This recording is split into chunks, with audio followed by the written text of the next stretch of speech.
buenos días a todas y a todos. Mi nombre es Jazmín Mirelman.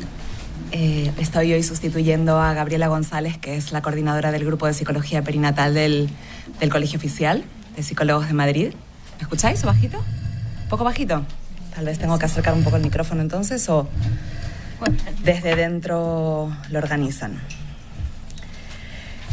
Hoy venimos a compartir una mesa redonda con el título Reflexiones sobre diferentes formas de acceso a la maternidad, paternidad, adopción, gestación subrogada y fertilidad asistida. Quiero dar las gracias en primer lugar al Colegio de Psicólogos por ofrecernos este espacio de divulgación de temas de actualidad en torno a la psicología perinatal, también a vosotros los asistentes presenciales y a la gente que está online, que es bastante. Luego tendré que investigar en dónde aparece el número y lo diré. Eso, en primer lugar, agradecer. En segundo lugar, responder a una de las primeras preguntas que ya aparece en el foro y que creo que interesa a todos, que como esta es la quinta y última conferencia del segundo ciclo que estamos realizando en este año, están a disposición los certificados, solicitándolos presencialmente aquí en el colegio. Así que con esto solucionamos una de las preguntas. Y también decir que las anteriores 4 conferencias de este segundo ciclo, así como las del primer ciclo, se pueden ver online en la página web del colegio. Solamente comentar antes de presentar a los compañeros que desde este grupo de psicología perinatal pretendemos, como uno de nuestros objetivos, acoger sin posicionarnos a priori todas las necesidades que ahora nos convocan como profesionales de esta disciplina sobre esta realidad de los nuevos accesos a la maternidad y a la paternidad. Y es desde allí, desde donde surge esta mesa redonda, con la intención de abrir un espacio de diálogo desde el respeto y desde el rigor. Así que con esto voy a presentaros a los ponentes, presentaré a los 3 y luego ellos irán uno por uno haciendo su exposición de unos 15-20 minutos y luego daremos un buen espacio de tiempo para poder hacer preguntas, entrar en un debate, aclarar si queda algún tema pendiente, lo que sea necesario.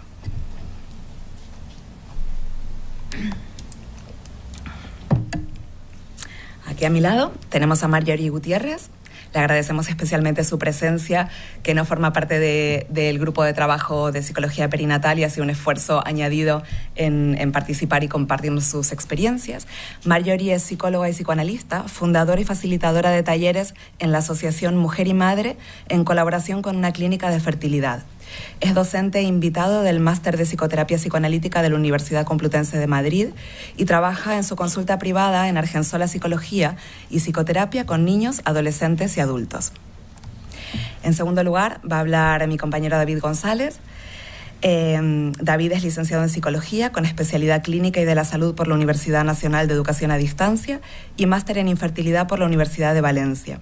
Actualmente trabaja como psicólogo en la Unidad de Medicina Reproductiva Ginemed en el Hospital Nisa Vitas Pardo de Aravaca. Colabora como psicólogo con Surroconexion, una consultora americana en temas de infertilidad y en su consulta privada.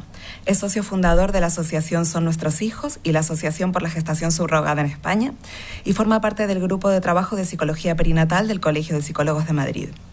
Y por último, mi compañera Isabel Echevarría es psicóloga sanitaria y codirectora del Centro Sana en Psicología. Desarrolla su carrera desde el 2004 en servicios de orientación a la infancia, proporcionando atención psicológica y participando como ponente en formaciones para profesionales y familias. Interesada en la gran relación que existe entre la experiencia de los primeros años de vida y las dificultades en la vida adulta, lo que le lleva a formarse como clínico MDR y terapia sensoriomotriz y en salud mental perinatal. Forma parte también del grupo de psicología perinatal del Colegio de Psicólogos, de la Sociedad Marce Española para la Salud Mental Perinatal y del grupo de trabajo para la declaración del Día Mundial de la Salud Mental Materna. Así que con esto doy paso a Marjorie, que nos va a hablar sobre infertilidad y reproducción asistida. Vale, pues muchas gracias, Jazmín. ¿Sí se me escucha, no? ¿Sí? Vale. Bueno, ante todo también agradecer al grupo de psicología perinatal por invitarme. Como dice Jazmín, es verdad que para mí, cuando me convocaron, siempre es un placer, ¿no?, venir y poder compartir estos temas y sobre todo abrirlo a a compañeros, colegas, que a lo mejor podamos tener visiones, no sé si diferentes, pero sí a lo mejor marcos teóricos que ya nos marcan, ¿no? Una forma de pensar la subjetividad de diferentes lugares. Ayer, cuando pensaba un poco en cómo empezar hoy la charla, tenía como dos títulos, ¿no? Porque me parece que la ponencia, en realidad, voy a intentar de hablar de la parentalidad en el siglo XXI, siempre desde una escucha psicoanalítica, pero es cierto que la experiencia que vengo a transmitir básicamente está basada en mujeres, ¿no? En maternidad y reproducción asistida. Pero creo que es interesante que podamos pensar, a la luz de lo que voy a intentar transmitir, que el concepto que me gustaría que pudiéramos pensar es la parentalidad, más allá del género, ¿no? Aunque, como les digo, la experiencia y la parte más vivencial ha sido directamente con el trabajo de madres, ¿vale? O de mujeres que quieren acceder a la maternidad. Bueno, inicialmente es cierto, si hacemos un pequeñísimo recorrido histórico que va a ser 2 líneas, recordamos que la reproducción asistida cuando surge estaba siempre ligada al problema de la infertilidad y esterilidad, ¿no? Es a partir de todo el desarrollo, vamos a decir, técnico y científico, que ha permitido en la actualidad y se ha ampliado a que parejas del mismo sexo, madres solteras, puedan acceder a esta técnica, ¿no? A estos avances científicos. Y hablar de estos temas muchas veces puede generar debates, incluso prejuicios ideológicos, dudas. Y no sé si a ustedes les ha pasado, pero yo, por ejemplo, que llevo años trabajando, algunos años trabajando con estas modalidades, incluso entre colegas surgen frases, ¿no? Que te hacen pensar que ya te llevamos un sesgo ideológico. Por ejemplo, digo frases que me han comentado, ¿no? Qué locura tener un hijo sola. ¿Qué les pasa a esas mujeres? Odian a los hombres que los quieren tener solas sin un hombre y quieren que sea a través de un donante de semen. Y esos niños, ¿qué pasa? Van a poder ser niños normales, van a ser raritos si no tienen un padre en la realidad, sobre todo si estamos pensando en madres solteras por elección. Pero si estas dudas las ampliamos, luego los compañeros nos van a hablar de subrogación, incluso de adopción, está, ¿no? Vamos a decir como en el colectivo social, por lo menos estas preguntas. Es un debate que por supuesto me gustaría dejar abierto y creo que va a ser lo más enriquecedor, ¿no? de hoy. Pero lo voy a dejar abierto. Simplemente lo que quiero transmitirles es mi experiencia para poderle dar una vuelta a nuestro lugar. En este caso voy a hablar siempre como analista, pero podemos pensar como una posición desde el psicólogo. Y por otro lado, las implicaciones emocionales y afectivas de las personas que requieren o que les interesa les interesa o tienen que recurrir a estas técnicas para tener un acceso a la parentalidad, ¿no? Creo que es importante que no olvidemos que la parentalidad es un proceso de filiación, de transmitir un deseo, ¿no? Yo me gusta pensar que no hay lenguaje sin palabra y no podemos pensar un hijo posible sin padres, ¿no? La paternidad, por lo menos desde donde yo quiero pensarla, no es un concepto biológico. Todos los hijos, a fin de cuentas, son hijos adoptivos. Se les acoge en y para la vida. Es una adopción simbólica, pero para ello y para que se logre algo de esta transmisión del deseo, siempre va a ser necesario el reconocimiento. ¿Qué quiero decir con eso? Si no se encuentra y no se nombra ese tú eres mi hijo o tú eres mi hija, no hay transmisión posible. Y esto, más allá de reproducción asistida o no, es un marco general en la parentalidad, ¿no?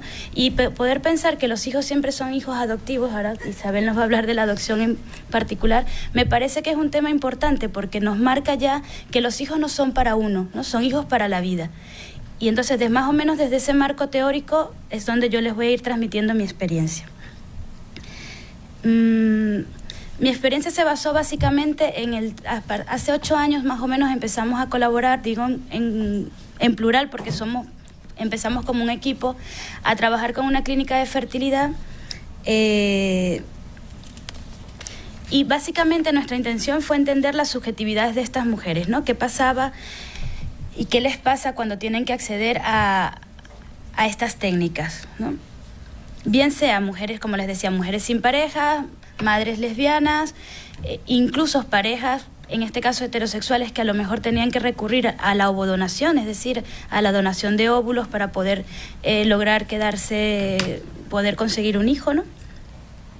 Entonces, a partir de esa invitación de esta clínica, nos percatamos de que había una necesidad muy importante de dar un lugar para pensar, ¿no? Que muchas veces se trabaja desde un concepto muy biológico y se olvida que al final estamos trabajando con subjetividades y que es importante, bueno, poder por lo menos pensar qué dudas, angustias, preguntas le pueden surgir a estas personas, ¿no? Que van a acceder a este tipo de técnicas. También partiendo de que nuestro lugar como psicoanalista, como seguramente muchos saben, es escuchar la posición subjetiva con la que llega cada uno de los sujetos que nos consulta. Y esta ha sido nuestra forma de acercarnos. Para nosotros ha sido muy importante no ir a priori con esto, ¿no? Con este marco ideológico o ya un prejuicio, sino simplemente acercarnos a escuchar, a ver qué pasaba, qué demandaban, qué necesitaban, ¿no? Y me parece que para mí ha sido un privilegio, ¿por qué? Porque no eran mujeres que venían con un síntoma, no eran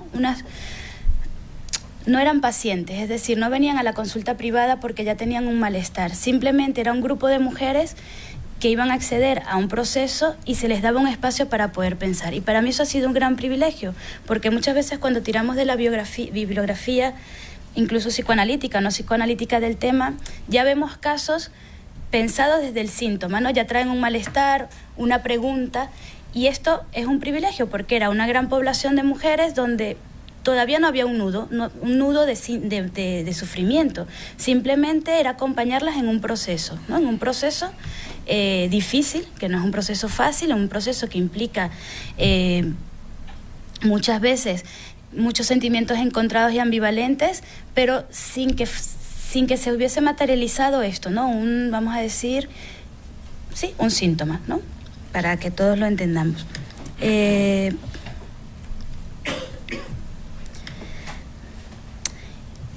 Al inicio, que eso, bueno, también lo he dicho un poco, pero lo voy a volver a repetir, la clínica realmente cuando busca un poco el apoyo del psicólogo, ¿para qué nos llaman? Nos llaman para pasar un test y decir si son actas o no actas.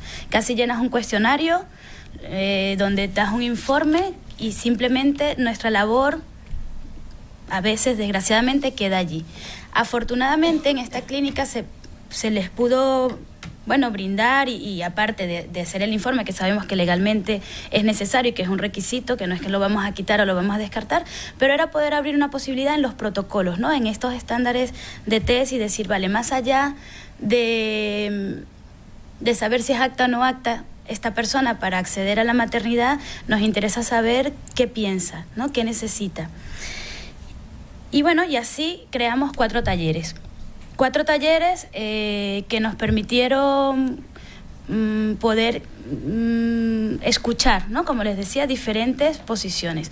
Yo he hecho un resumen de los talleres, un poco contarles lo que trabajamos en cada taller y me he permitido traer alguna viñeta del trabajo grupal para contarles un poco la experiencia. Por supuesto, esto siempre es sesgado y limitado, pero para que nos podamos hacer una idea de lo que puede estar ocurriendo en esa posición, ¿no? de estas personas que acceden a la maternidad y se preguntan todo eso que ya decía yo al principio, que ellas por acceder no tienen también la duda, ¿no? De esto está bien o está mal, soy mala, soy egoísta, me van a aceptar, voy a ser un bicho raro, ¿no? Todo bicho raro, incluso ellas, o pensar en los hijos, ¿no? Como les decía, han surgido 4 talleres. El primero lo denominamos cómo contarle a mi hijo o hija sobre su origen. Y bueno, trabajábamos eso un poco, ¿no? Se trabajaba las inquietudes que surgen a torno, cómo y por qué no tengo papá. Luego trabajamos un taller que se llama El fantasma del padre, luego los voy a desarrollar, ¿vale? Se trabajaban preguntas y temores muy específicos. La falta de un padre hará que mi hijo o mi hija sea infeliz o se sienta raro con respecto al resto de los niños. Tendré que ser madre y padre, que eran un poco las preguntas que surgían, ¿no? Alrededor de esto. Esperen, que les he dicho 4. Bueno, luego teníamos el taller de la ovodonación. Y ahora no encuentro el cuarto, pero va a salir, porque lo tengo por aquí.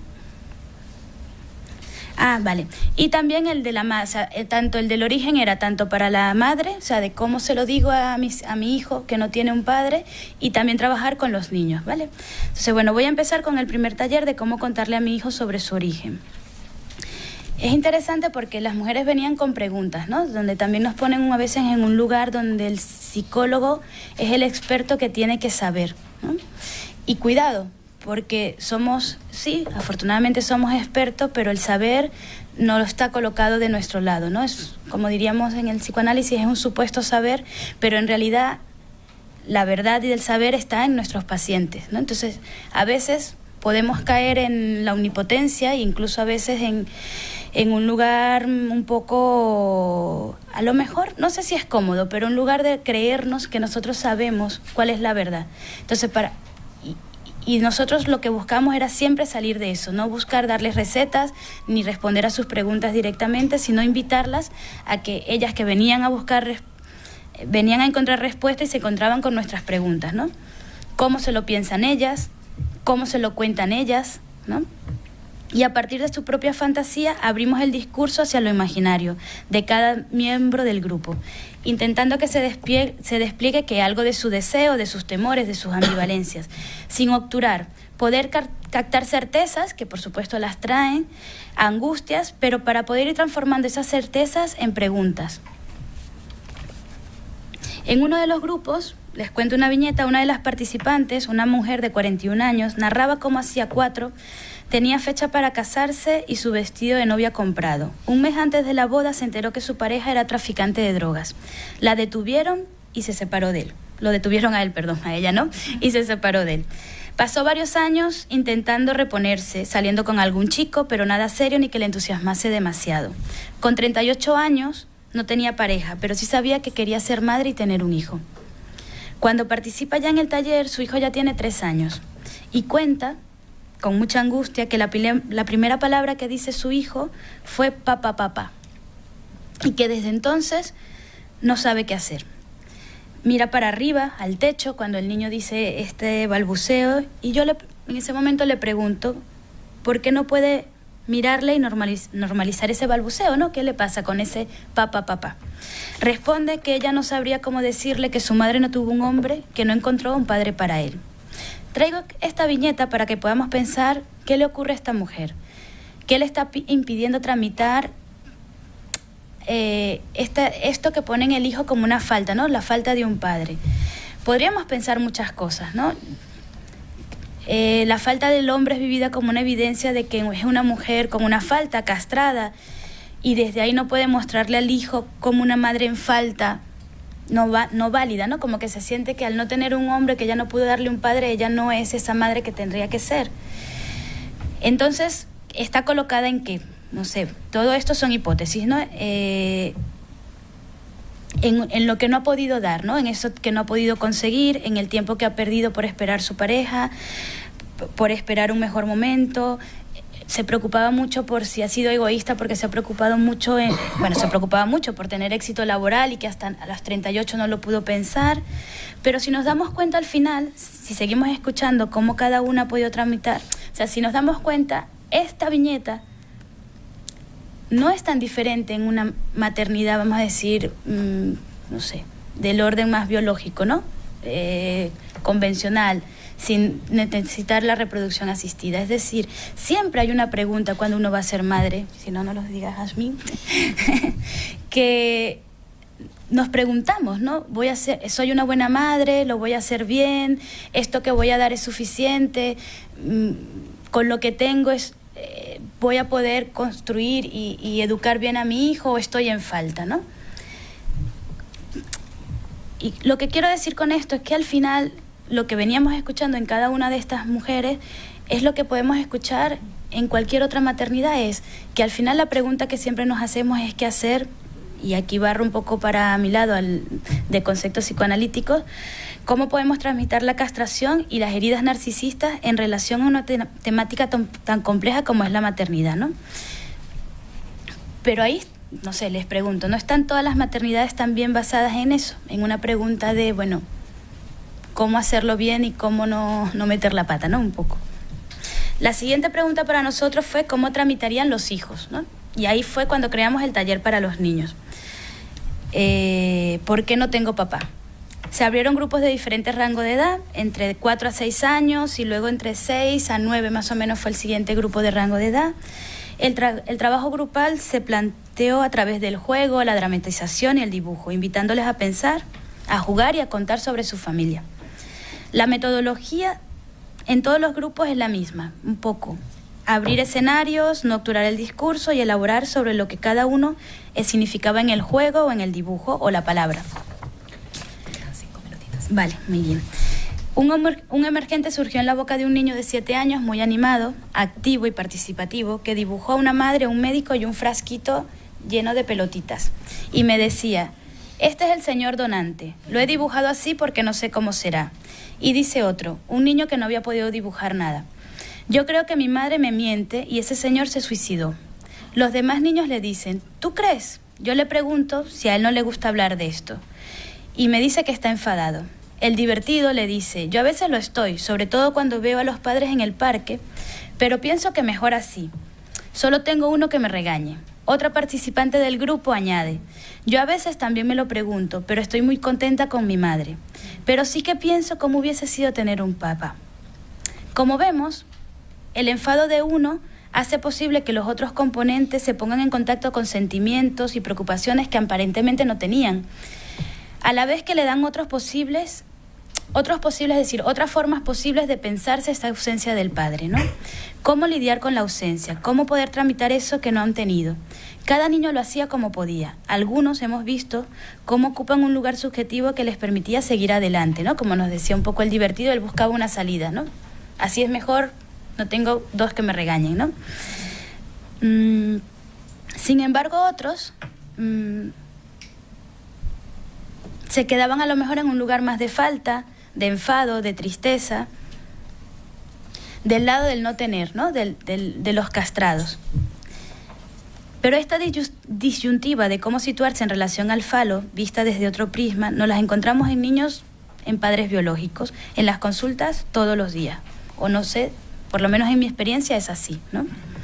Para esos casos que nos parecían que estaban generando un nudo, que había un síntoma, que había un malestar, pues el taller también servía un poco para detectar eso y poder invitar a la madre que a lo mejor le diera un espacio, o a lo mejor un espacio de terapia, o por lo menos de pregunta y poder pensar qué le ocurría a ese niño, ¿no? Sobre todo, por ejemplo, el enfadado, ¿no?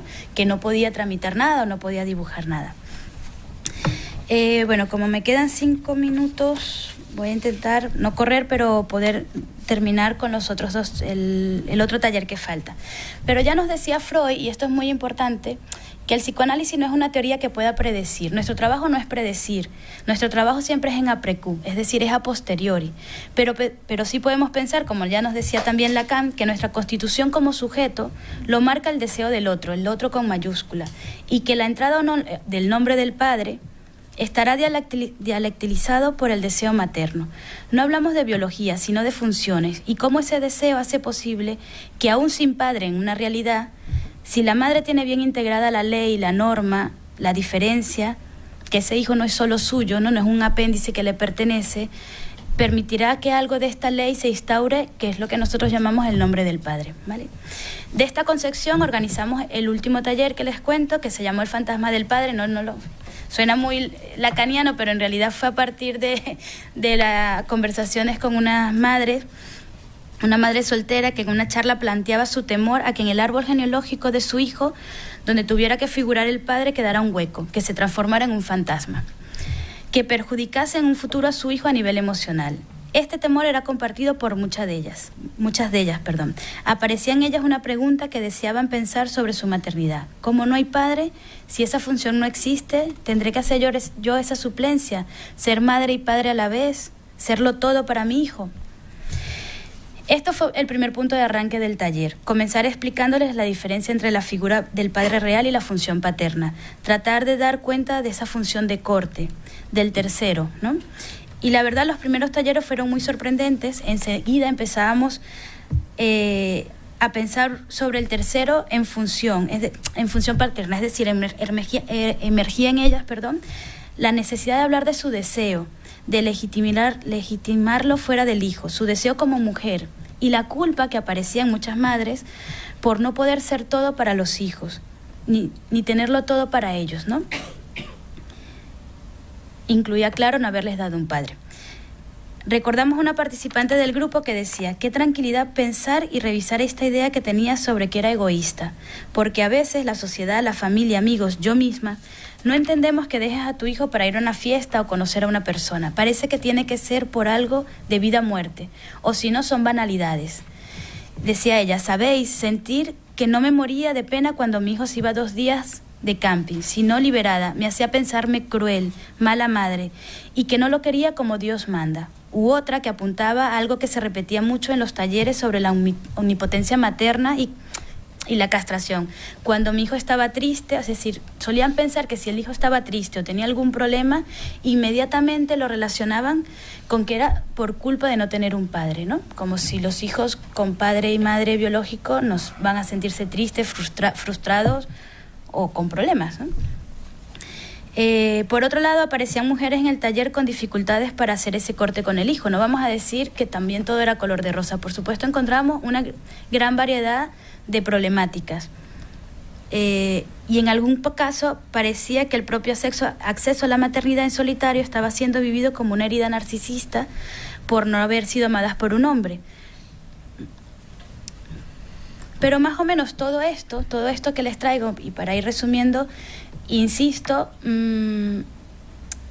es cierto que yo creo que es vital poder dar un espacio a todas estas, vamos a llamarles colectivos, que están intentando acceder a la parentalidad desde otras vías, pero que no lo vayamos a pensar como que son problemas de ellos, ¿no? Como que si están los padres biológicos por un lado y los otros con sus problemas de raritos. No, son preguntas, dudas, inquietudes, angustias que están en sí en la parentalidad y en la maternidad porque son procesos muy complejos y difíciles.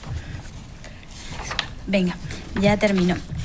Y una última cosa que yo creo que es interesante, porque yo creo que se nos olvida y que salió en los talleres, no era una cosa que nosotros teníamos a priori, y es que muchas veces decimos, estas mujeres van a sentirse raras, que por ejemplo si es por ovodonación, sienten que el hijo no va a ser de ellas, como estamos siempre como a veces dando por hecho que va a generar un caos. Y lo que nos encontramos muchas veces era un agradecimiento profundo con la técnica y la ciencia, es decir, un agradecimiento con la posibilidad de acceder a la maternidad por estas vías.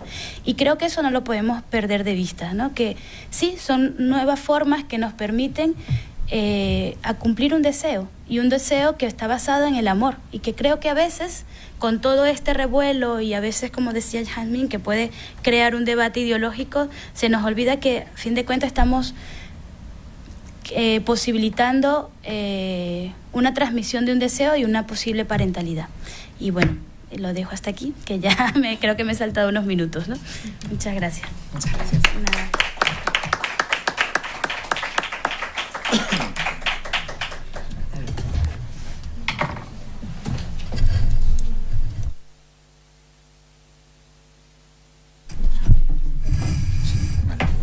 Vamos a cambiar.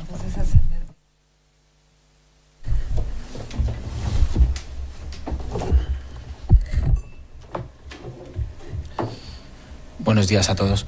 ¿Se oye bien? Sí, vale. Bueno, yo voy a hablar. Soy David González. Lo primero quiero dar las gracias al COP por organizar estas segundas jornadas, que creo que son muy interesantes, sobre todo para los psicólogos y los profesionales que nos dedicamos a perinatal, y al grupo de psicología por acogerme hace 2 años también, porque venía con algo absolutamente nuevo para el grupo, y encima soy el único chico que hay en el grupo, con lo cual desde aquí un llamamiento a los psicólogos que nos estén viendo y escuchando para que se animen a venirse al grupo, alguno más. Bueno, el objetivo de mi presentación es dar una pincelada muy rápida, porque solo tengo 20 minutos, de lo que es la gestación subrogada y un proceso de gestación subrogada.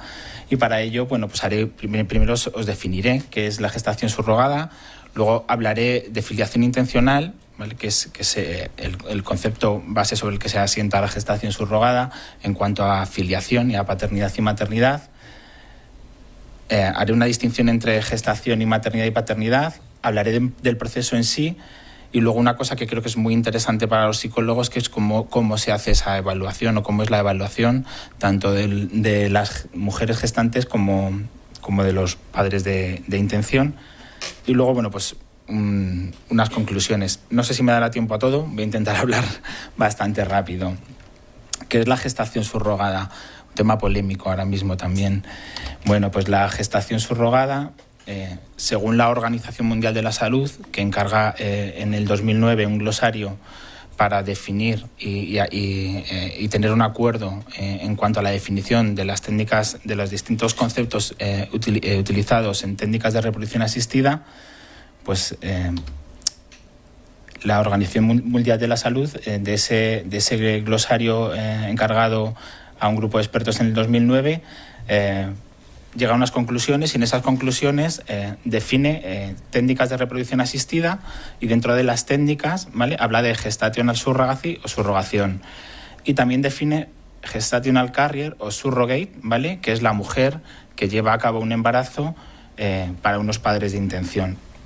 Lo cuento rápido porque si no, no me da tiempo, pero bueno, si queréis ver las definiciones podéis hacer fotos de todo lo que vaya poniendo, ¿vale? ¿Qué es la gestación subrogada? Bueno, pues la gestación subrogada es una técnica de reproducción asistida con participación de terceros, igual que la donación de gametos, tanto óvulos como espermatozoides, vulgarmente conocida como vientre de alquiler, ¿vale? Pero este término se tiende a desterrar porque se considera tanto denigrante para las gestantes como para las familias y los niños nacidos por gestación subrogada, o intentamos que se destierre. Deciros que gestación subrogada también, o gestación por sustitución, también aparece ya en toda la legislación española y europea, ¿vale? O sea, en ningún documento oficial o en ningún documento o trabajo universitario aparece vientre de alquiler. Lo hay, o sea, se utilizó en el pasado, pero a día de hoy cualquier investigador, cualquier persona que haga un trabajo al respecto utiliza el término gestación subrogada o gestación por sustitución. Y consiste en encomendar la gestación de embriones a una mujer ajena a la familia, ¿vale? Interviene una mujer donante que aporta los ovocitos, un proceso de fertilización in vitro para juntar ese espermatozoide con el óvulo y una mujer gestante que recibe los embriones y los gesta. No siempre interviene una mujer donante, ¿vale? Puede la mujer, la madre de intención puede aportar sus propios gametos si tiene ovarios funcionales. Y esta técnica desafía el concepto tradicional de madre. Pues sí, lo desafía. Entonces, bueno, este sería un poco el esquema, ¿vale? Los padres de intención pueden o no aportar su material genético. Si alguno de los dos no pudiera, se recurre a un donante. La gestante tendría encomendado en la gestación el cuidado del niño hasta el momento del parto y luego en el momento del parto los padres se harían cargo de su hijo. Como decía antes, desafía el concepto tradicional de madre porque, claro, nosotros en nuestra legislación se rige por el mater semper certa est del derecho romano. ¿Y quién es madre para la legislación española? Pues la mujer que da luz. Pero, claro, en el siglo XXI, con las técnicas de reproducción asistida, con el acogimiento, la adopción, pues esa certeza ya no es tan segura. Entonces, madre puede ser, ¿quién? La donante, la gestante, una nodriza, una cuidadora, una tutora, o puede no haber madre y haber dos padres. O sea, la situación ha cambiado mucho. Y aquí es donde aparece el concepto de filiación intencional. ¿Qué quiere decir este concepto? Filiación intencional, o Susan Golombok en su investigación habla de filiación social. ¿Qué es este concepto? Pues este concepto dice que padre y madre es quien tiene la intención de ser, quien tiene el deseo de hacer todo aquello encaminado para que nazca un niño. Un poco la compañera nos hablaba en otros términos de este mismo concepto. Y esta filiación se establece primero por el deseo, luego por una reflexión profunda de ese deseo. Porque claro, son caminos que no son fáciles. Hay que invertir recursos técnicos, económicos, emocionales, personales. Se implica muchas veces a muchos profesionales, a la familia. Entonces ahí hay una toma de decisión, un compromiso con esa decisión y además un compromiso de por vida. Yo cuando hablo con los padres les dejo bien claro que el compromiso que adquieren es prácticamente irrenunciable. O sea, no se debe renunciar a un hijo, ¿vale? Y que luego requiere un esfuerzo, un enorme esfuerzo a muchos niveles. Entonces, ¿qué ocurre aquí? Pues que la genética ya no forma parte del conjunto. Puede formar parte, pero no necesariamente. Entonces, la afiliación genética, de hecho, en nuestro ordenamiento jurídico sí que cabe la posibilidad de tener un hijo sin tener vinculación genética con él. ¿Vale? Entonces, el concepto de filiación intencional es la base jurídica sobre la que se asienta la gestación subrogada. Claro, desde muchos ámbitos se hablan de nuevos modelos de familia. Familias por fertilización in vitro, por donación de óvulos de esperma, homoparentales, por subrogación, monoparentales, familias por adopción o por acogimiento. Y claro, Golombok en Modern Families, que es un libro muy interesante, si tenéis la posibilidad de leer, porque además habla de todos estos modelos de familia, no solo de familias por subrogación, los define así, Modern Families. Pero claro, si analizamos esto, realmente la fertilización in vitro lleva a nuestra sociedad casi 40 años. La donación de gametos, pues 30. Familias homoparentales, pues toda la vida. Las familias por subrogación, pues existen familias por subrogación desde los años 70 del siglo pasado, y monoparentales, pues toda la vida, y por adopción y acogimiento, pues lo mismo. Entonces, ¿realmente estos modelos son nuevos? No. ¿Qué ocurre? Que ahora son visibles. O sea, lo que les da la novedad no es que no existieran, sino que se han hecho visibles y que cada vez son más mayoritarios. Y las familias por gestación subrogada se ponen en nuestro país, se hacen visibles en nuestro país precisamente a raíz del matrimonio igualitario, porque la gestación por sustitución existía ya, ya había familias españolas hace muchos años que recurrían a gestación por sustitución en Estados Unidos, y los consulados hacían la vista gorda, inscribían a los niños y ya está. A raíz del matrimonio igualitario, cuando las familias homoparentales masculinas recurren a la técnica, ¿vale?, es cuando realmente se empiezan a denegar esas inscripciones, a parar esas inscripciones en los registros, y entonces pues las familias recurren a los tribunales y esto pues salta a la luz pública. Entonces, ¿qué ocurre con la gestación subrogada? Pues que separa radicalmente el concepto de gestación y de maternidad o paternidad. Sobre este tema hay una ponencia muy interesante en estos mismos ciclos, que la podéis ver si no la habéis visto en la web del colegio, de Ana Kovacs, que habla de función biológica y función materna. Ya Winnicott, Stern y estos autores hablaban de la diferencia entre la función biológica y la función maternal, que ahora hablaré un poquito de ello. Entonces, la gestante en este proceso tiene tiene encomendado la labor de gestar al niño, ¿vale?, de ayudar a una familia a tener ese niño, al fin y al cabo de darle la vida a ese niño. Y la función maternal corresponde a los padres de intención, que son los que han tenido el deseo de que ese niño venga al mundo y han tenido el deseo de asumir los derechos y las obligaciones que conlleva ese niño, el cuidado, su educación y darle el amor, ¿vale? Entonces aquí vuelvo a repetir, la filiación puede ser biológica, porque esos padres pueden compartir o no compartir material genético con el niño, ¿vale? Pero sí que está claro que en todos los casos es intencional, y eso es lo que establece la filiación. Preparando esta ponencia me dio por mirar un poco, digo, a ver qué dice la Real Academia de la Lengua de las palabras gestar y embarazo. Y me sorprendí mucho porque hasta ahora no se me había ocurrido hacerlo. Y me di cuenta de que habla, en el caso de gestar, habla de llevar y sustentar en su seno el embrión o feto hasta el momento del parto. Pero se queda ahí. No habla de la función posterior, no habla de función materna. Y luego, en el de embarazo, habla estado en el que se halla la mujer gestante, pero tampoco hace ninguna referencia a función materna o a cuidado, a deseo. Entonces, bueno, implícitamente nuestras definiciones también encuadran muy bien qué es gestar y qué es embarazo. Pero bueno, yo creo que quien mejor nos va a explicar esto, y ahora os lo enseñaré, al fin y al cabo son las mujeres gestantes, las mujeres que han tenido el deseo de ser gestantes.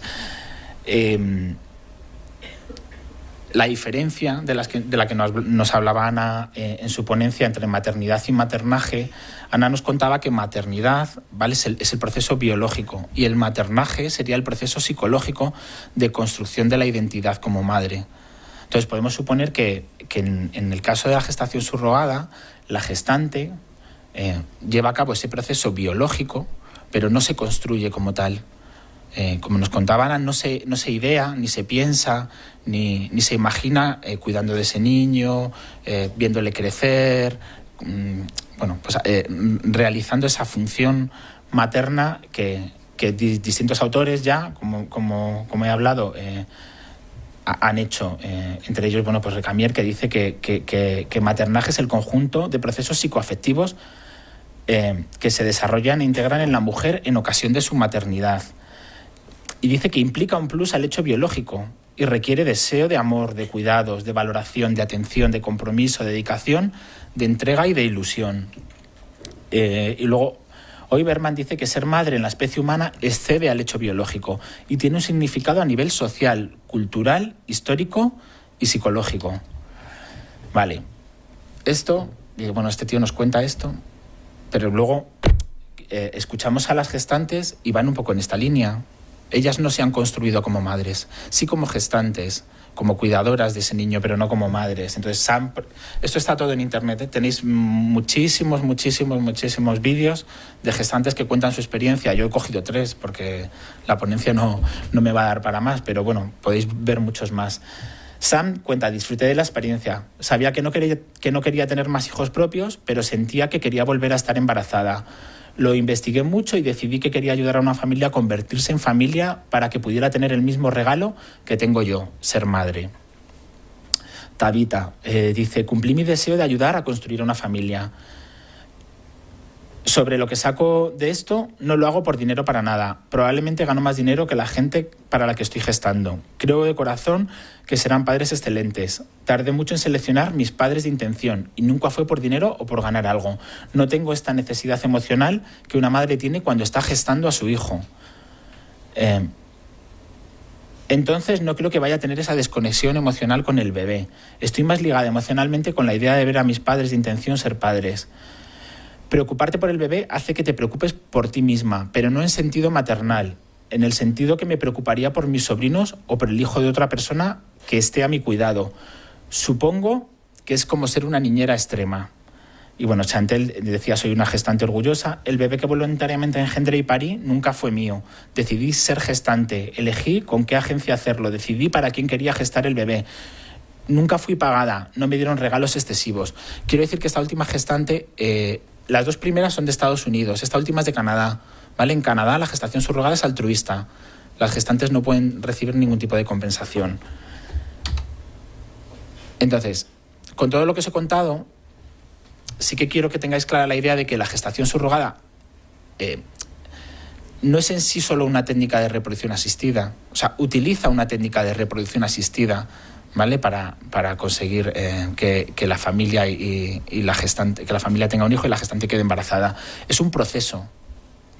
Es un proceso en el que hay una tríada fundamental, que es la gestante, los padres de intención y los hijos. Y que esta tríada tiene que estar muy protegida por la ley y por los profesionales, ¿vale? Y entre la gestante y los padres de intención hay un momento crucial, que es el matching, ¿vale? Que es el momento en el que se empareja una gestante con unos padres de intención. Que sepáis que es la gestante la que elige para qué padres va a gestar. Luego los padres tienen derecho a rechazarla o no, pero en principio es ella la que elige, ¿vale? Y que esa elección tiene que ser equilibrada, Tiene que haber un equilibrio entre los intereses, los deseos, las creencias, las opiniones de la gestante y de los padres de intención para que el proceso funcione bien. Luego hay un momento... Bueno, hay una cuestión muy fundamental, desde mi punto de vista, entre la relación entre los padres de intención y sus hijos, y es la revelación, ¿vale? Los niños tienen derecho a saber quiénes son, de dónde vienen y cómo han nacido, y a construir su propia identidad con toda la información, ¿vale? Y luego, una tercera parte, ¿vale?, que es la relación entre los hijos y la gestante, que tiene que ser libre. A futuro esos niños tienen que establecer con esa mujer la relación que ellos deseen. Y muchas veces esto es un miedo de los padres más que de los hijos, ¿vale? Ellos tienen unos padres, pero han nacido con ayuda de una mujer, y la relación que establezcan con ella es una decisión que les pertenece, y que los padres tienen que superar ese miedo, hacer ese duelo a no poder gestar, y dar a sus hijos esa posibilidad y esa libertad. Muchas veces son prejuicios, la compañera hablaba de ello, de los padres, lo que hace que los niños tengan unos sentimientos encontrados y contradictorios. Hay que dar espacio a los niños a expresar esos sentimientos, y hay que dar espacio a los niños a generarse su propia identidad con toda la información. Y es un proceso complejo, no es un proceso fácil, y es un proceso en el que tienen que intervenir médicos, clínicas, familias, abogados, agencias, psicólogos. Tenemos un papel muy importante en este proceso. Traductores, consultoras, en fin, muchos profesionales. 5, pues voy fatal. Vale, el matching, os comentaba que es un momento fundamental, ¿vale?, en el que hay que poner en juego todas las motivaciones, expectativas, creencias, decisiones a tomar, relaciones a futuro, para generar empatía, confianza y respeto. Y tener muy claro que la autonomía de la gestante no puede chocar con los derechos de los padres, y los derechos de los padres no pueden chocar con la autonomía de la gestante. Tiene que ser una relación equilibrada. ¿Cómo se consigue este equilibrio? Pues con compromiso por ambas partes, con ética y con legislación. Legislación que apoye este proceso.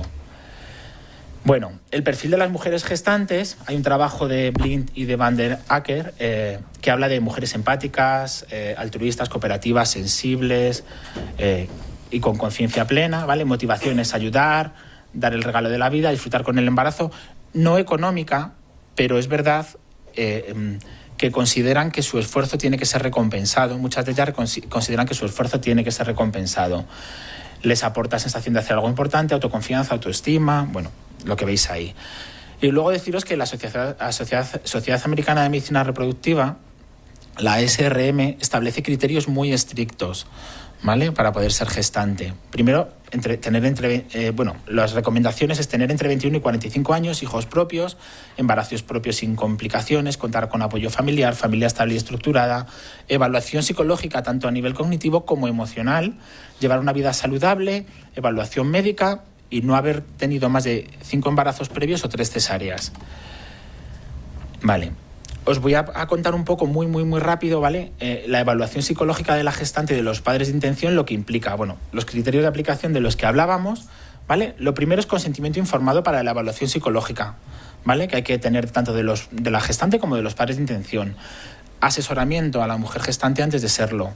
Implicación del evaluador, aclarar qué implicación va a tener el evaluador en el proceso, los padres de intención y los abogados. Una evaluación psicológica de la mujer gestante se puede realizar se realiza mediante entrevista clínica, que entre otros requiere evaluar todos esos aspectos que veis ahí, ¿vale? Y luego el evaluador puede considerar, si lo considera, puede utilizar medidas de psicopatología, test proyectivos o medidas de estresores actuales, ¿vale? Y todo aquel otro test que considere, dado el perfil de la mujer gestante, ¿vale?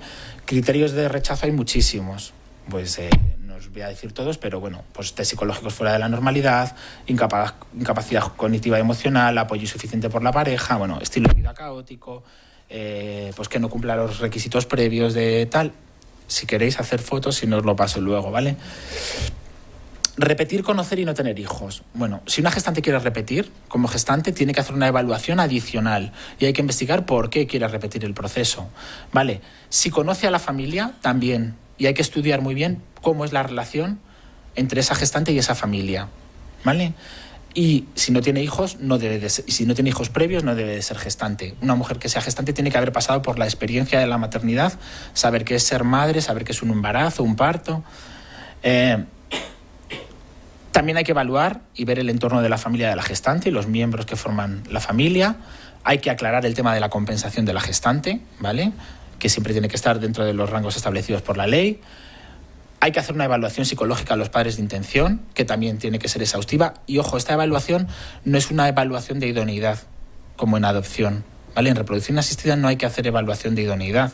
De hecho, aquí cualquier persona que se somete a una técnica de reproducción asistida no tiene que hacer una evaluación de idoneidad. Esta evaluación va encaminada, por un lado, a averiguar si los padres son capaces de mantener una relación de equilibrio y de respeto con la gestante, ¿vale? Y si entienden la envergadura del proceso en el que van a participar.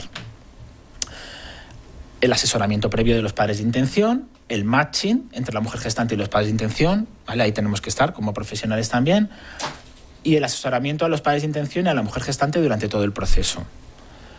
Una vez que se inicia el proceso, ¿vale? En el caso de Estados Unidos, que es de donde saco yo toda esta información, las gestantes tienen grupos de apoyo, las familias también, bueno, hay encuentros, que esto es muy americano, hacer reuniones y tal, ¿vale? Y los psicólogos están ahí presentes y vigilan de cerca que la mujer gestante y los padres de intención estén bien. Y en caso de que ocurra un problema o un conflicto, están ahí para mediar.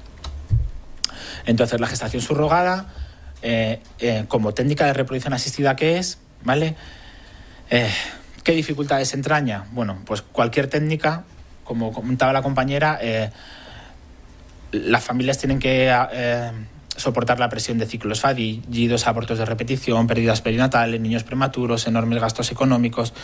Vale, pues en gestación subrogada además tienen estigma por no poder gestar, un embarazo externo, embarazo a distancia, el idioma, la legislación, trámites administrativos, hábitos y costumbres sociales nuevos, distinta forma de gestionar emociones, altos costes económicos que hacen que el proceso tenga una incertidumbre, un estrés y una ansiedad muchísimo mayor. Ya acabo.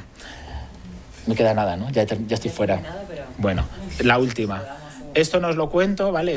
Era contaros un poco cómo está la situación actual en España y qué problemas encuentran o tienen las familias, ¿vale? Pero me paso a la última, que es esta, ¿vale? Entonces, deciros qué es lo que quiero que quede un poco a modo de resumen, que la gestación subrogada, siempre que tenga un compromiso libre por ambas partes, ¿vale? Sea un proceso en el que ambas partes estén informadas, y el consentimiento sea informado, se rija por principios éticos y esté apoyado en jurisprudencia o legislación sólida, ¿vale? Siempre que generará una relación, que esa relación, si es de confianza, de respeto y de responsabilidad, va a generar el equilibrio del que os hablaba antes, ¿vale? Que va a aportar mucha felicidad, cariño, admiración y ternura a las familias que participan en ella. Todo lo que se haga fuera de esto corre el riesgo de no salir bien. Muchas gracias. Ahí lo dejo. Esta es la bibliografía que he utilizado y bueno, pues muchas gracias. Si quieres, quédate. Muchas gracias, David. ¿Me he pasado mucho? No. No, vale. Pasamos a Isabel Echevarría. Sí.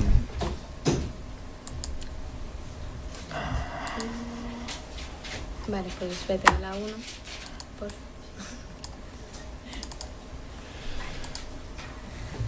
Bueno, pues muchas gracias a todos por venir. Voy, que ya me he dado cuenta. Gracias. Muchas gracias a todos por venir y a los que estáis online pues también por estar aquí presentes y sobre todo al Colegio de Psicólogos por dejarnos organizar de nuevo estas jornadas, que esperamos que no sean las últimas y que sobre todo sigamos haciendo muchas más actividades. Bueno, el temazo de la adopción es todo un temazo, entonces voy a dar pinceladitas. Si luego alguien tiene preguntas, pues las hacemos al final, porque obviamente, bueno, sobre todo en lo que más me voy a centrar es en cómo se genera esa familia adoptiva. Vale, entonces bueno, si empezamos, lo primero es que las familias adoptivas vienen de una desincronización, porque cuando nace el hijo no es cuando ha parido el padre o la madre. Entonces ya empezamos desde ahí. Es decir, tenemos a una madre que tiene un bebé, que por una X razón hay una ruptura y ese bebé va a algún centro o a algún sitio a ser cuidado. Y en paralelo a esa historia tenemos a un adulto, que da igual que sea pues 2 hombres, que 2 mujeres, que hombre y mujer, que hombre solo, que mujer sola, adulto en general, que se plantea una idea en una ciudad, en un lugar, que tramita toda una tramitación legal y que hace un viaje, da igual que sea desde una ciudad o a una calle, pero hace un viaje a recoger a ese niño y se lo lleva de nuevo a su mundo. Y desde ahí se crea algo. Vale. Entonces, ¿qué pasa? Que en general, cuando hablamos siempre de adopción, ponemos el foco de atención en cuando se han juntado, en cuando se ha creado ese padre y madre, o madre, vamos. Pero, sin embargo, perdemos un poquito de vista otra cosa que es muy importante, que es realmente cuándo nació ese niño y ese parto de esa madre que también existe o ha existido. Es que si pensamos en adopción o buscamos en Google adopción, normalmente vemos imágenes así, adultos con bebés, un poco como en la maternidad, ¿no? Tú buscas embarazo y maternidad en Google y te salen las imágenes preciosísimas, ¿no? Un bebé maravillosísimo, con una madre estupendísima, sin ojeras, sin estrías, arreglada, todo bien, ¿no? En la adopción es más o menos igual. Sin embargo, nos olvidamos que hay un embarazo previo del que no sabemos nada, en la mayoría de los casos, que ha podido haber alcohol, consumo de sustancias, no sabemos si ese embarazo ha sido cuidado, negligente, si ha habido traumas, no sabemos nada. Tampoco sabemos en qué momento hubo esa ruptura, si ha sido un niño abandonado en la calle, si ha estado en un orfanato y se ha dejado ahí, si ha habido un abuso, si ha habido una negligencia y desnutrición, si ha sufrido algún tipo de trauma, pues un terremoto en el que ha perdido a toda su familia, ha habido maltrato, está refugiado en algún sitio y ha tenido que estar cuidando de otros niños, ha pedido en la calle, tiene algún problema físico, tiene 1000 hermanos que no han sido cuidados, ha sido maltratado, como decía, en fin. Todo eso parece como que no le hacemos tanto caso, pero realmente eso es lo que todas sus experiencias y las que ha conformado ese ser que llega en algún momento, da igual la edad, pero va a llegar a encontrarse con unos padres y todas esas experiencias se quedan grabadas en nuestro cuerpo, con lo cual no las podemos perder de vista, porque no es un niño que viene con una tabula rasa, es que ya trae mucha experiencia, trae una identidad. Entonces, si nos ponemos así rápidamente, ¿qué ha vivido un hijo? Bueno, pues cuando ha vivido lo que hablábamos, ¿no? Un embarazo del que no sabemos nada, ya ha vivido la impronta del nacimiento, es decir, esas 2 horas que nada más nacer, todo el sistema nervioso está en esa alerta calmada para captar todo. ¿Con qué objeto? Bueno, pues enamorarse de su madre, ¿no? Captar todos los rasgos, decir, esta no se me pierde ya más. Pero a veces eso no sucede. ¿Por qué? Pues porque el niño ni siquiera ve a la madre, ya hay una separación ahí. Porque la madre lo da directamente en adopción o porque hay un problema médico y se tiene que ir a ser atendido. Porque ha sufrido dolor, ha sufrido frío, porque a lo mejor ha nacido en la calle. Entonces, todas esas primeras experiencias de esas 2 horas están ahí en su sistema nervioso. Luego, cuando ha habido esa ruptura por el abandono, que da igual que sea un abandono intencionado, que haya sido, por ejemplo, por un fallecimiento, al final las experiencias de ese niño es que ha sido abandonado, no solo hay una ruptura del vínculo con esa madre si es que se ha creado, es que hay una ruptura de su identidad, ¿no? Ha pasado de ser hijo de a ser hijo de no de. Y ahí hay una identidad que se ha cambiado. Y por supuesto lo que hablábamos, todas las vivencias, yo pongo aquí desde el abandono hasta la adopción, porque ya he hablado del embarazo, pero podríamos decir desde la concepción hasta la adopción. Pero claro, no nos podemos olvidar de los padres, que tampoco vienen de una tabula rasa, los padres ya tienen su trayectoria. De hecho, desde pequeños, y por eso pongo esta foto de este niño jugando a ser papá, ¿no? Desde que somos pequeños vamos creando ese proyecto de maternaje-paternaje. Yo quiero ser papá o no lo quiero ser. Entonces tengo ese proyecto ahí en la cabeza y llega un momento en que decido llevarlo a cabo. Bien en solitario, bien en pareja, como sea. Y decido, pues tengo que pasar un recorrido, ¿no? Y hay gente que dice, mira, pues yo me voy directamente a la adopción, vale. Pero hay gente que no. Hay gente que empieza una trayectoria de, Bueno, pues lo intento biológicamente, si no puedo biológicamente voy a técnicas de fertilidad, si eso tampoco, bueno, pues ya valoro otras decisiones. Tengo que pasar toda una serie de pérdidas perinatales o incluso aunque no sean físicas porque no ha habido una concepción, por lo menos en mi mente sí, ¿no? Cada mes, sobre todo en las mujeres, es un mes más que no estoy embarazada, un intento más fallido y todos esos duelos hay que pasarlos. Una vez que toman la decisión de adoptar, claro, tenemos que empezar a hacer todo ese proceso porque luego me lo van a preguntar cuando me hacen el informe. ¿Y por qué quiero adoptar? ¿Qué me lleva a esto? ¿Soy un mero acompañante de la decisión de la pareja o yo también tomo esta decisión? ¿He hecho ya mi duelo por no poder acceder a la paternidad-maternidad de otra vía? Todo eso está ahí. Y luego ya empieza además el proceso de la adopción, que precisamente corto no es. Supongo que más o menos lo conocéis, no os voy a hablar de él porque hay mucha información en cualquier lado. Pero claro, empezamos me evalúan a mí, evalúan a mi pareja, evalúan a veces a mi familia, evalúan mi casa, me cuestionan por qué decido tomar ciertos pasos. Por supuesto, es algo largo, que desgasta, ¿no? Entonces todo emocionalmente va procurando pues a un padre. Luego llegamos al momento del encuentro. Sí, resumido, ¿no? Ya hemos pasado ahí 2 o 3 años y nos encontramos. No sé si se ve muy bien esta foto, es que está un poco oscura, pero no he conseguido aclararla. Entonces, me parece que representa muy bien, ¿no? Como, corporalmente, cómo vamos todos, ¿no? Los padres están como ahí con la timidez de te enseño el osito, ¿no? Pero voy dando pasos, y el niño está, que poco menos que se va para atrás, ¿no? Y está esa cuidadora ahí de apoyo.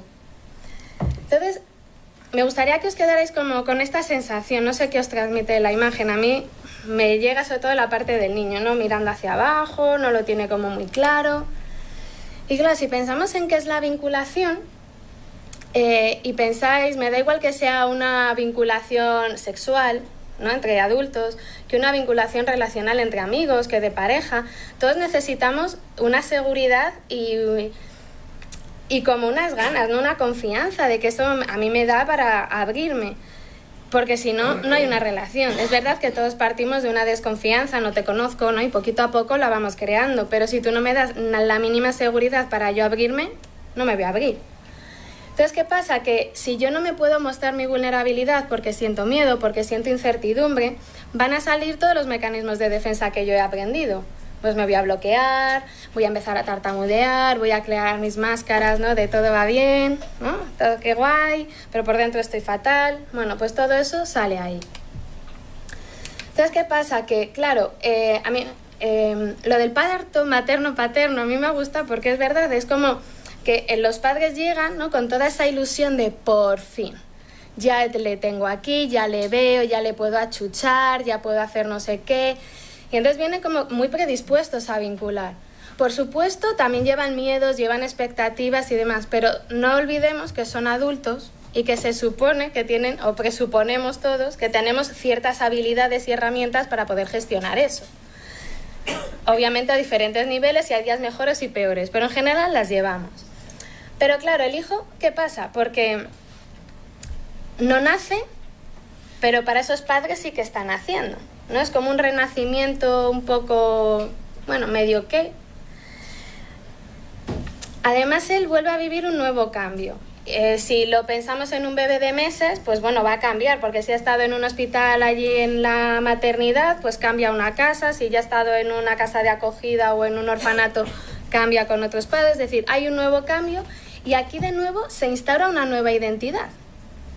Pero además es una decisión que él no ha tomado para nada. Y por eso os pongo este dibujito. La foto esta no sé si se ve muy bien, pero es las máquinas estas que cogen un brazo, coge el muñeco y lo cambia y te lo suelta, ¿no? Entonces yo tengo la sensación de que un poco los niños adoptados es algo así, porque ellos aquí ni valoran ni nada, pero alguien les coge y les dice, ahora tú estabas aquí, pues te ponemos allá.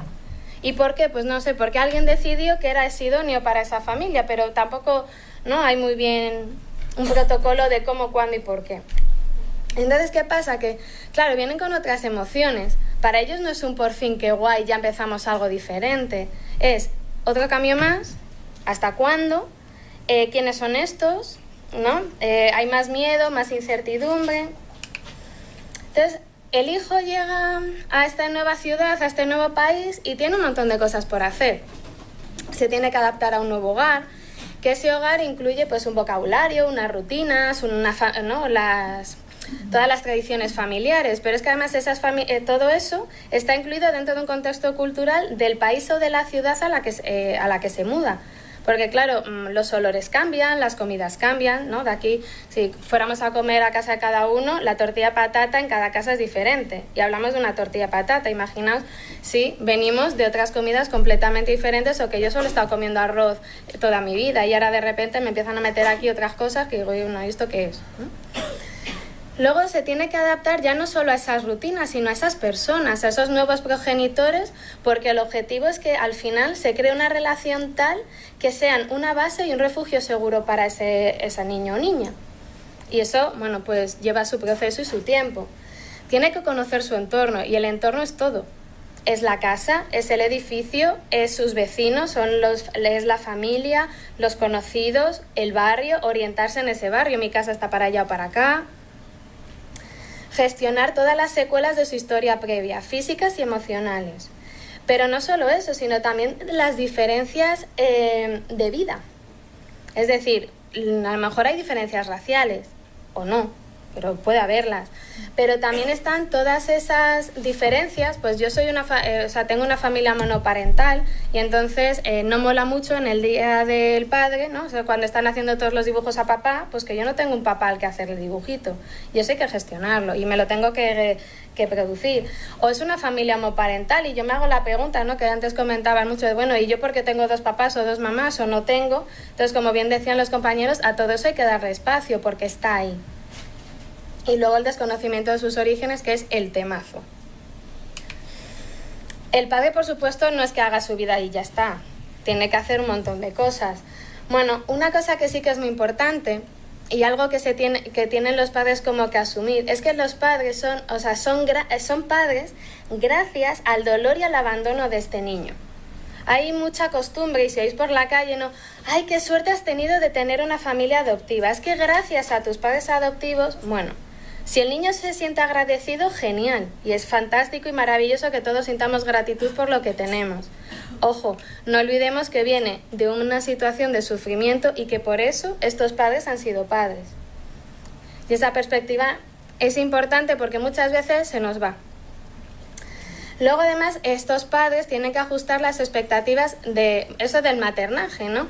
Yo, mientras me voy quedando embarazada, pues voy creando a mi hijo ideal, tal, no va a ser rubito, y va a hacer ballet, y va a hacer no sé qué, y luego me encuentro con el real. Bueno, pues todo eso. Y yo también, porque yo como madre y padre voy a ser, ¡guau!, voy a hacer no sé qué, voy a jugar y yo no me voy a enfadar.